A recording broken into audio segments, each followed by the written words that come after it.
La mer, quand elle a fait son lit sous la lune et les étoiles,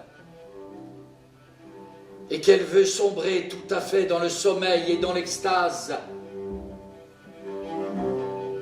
La mer, quand les poissons ont trouvé une autre route pour tirer la soie du cocon et gagner leur temps de paresse.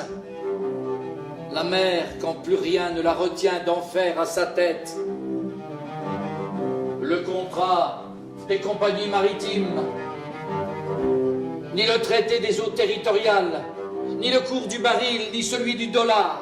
La mer, enfin, quand elle peut se ranger pour de bon et voyager incognito, ne descend pas à l'hôtel comme on pourrait s'attendre de la part d'une personne de son importance. Non, non, non.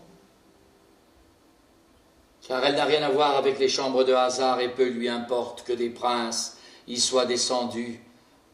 La mer, comme tout ce qui cherche mesure à sa soif, ne descend pas.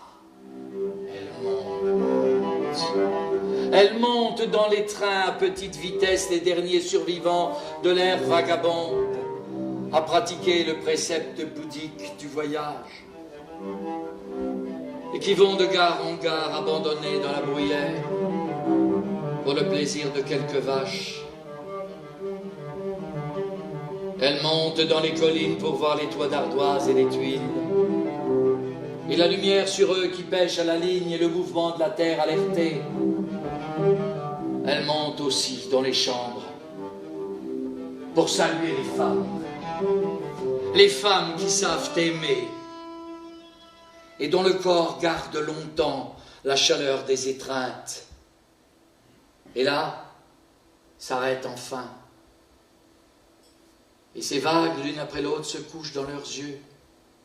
Alors les femmes se lèvent, car il est l'heure du café dans la cuisine, l'heure à nouveau d'affronter la houle des enfants, et ces pensées en grand tumulte qui vont, viennent, se brisent en éclats de verre et toujours ressuscitent, comme cet oiseau inlassable au fond du noyer qui répète la même question, 2 ou 3 mots seulement, et le cœur est au large.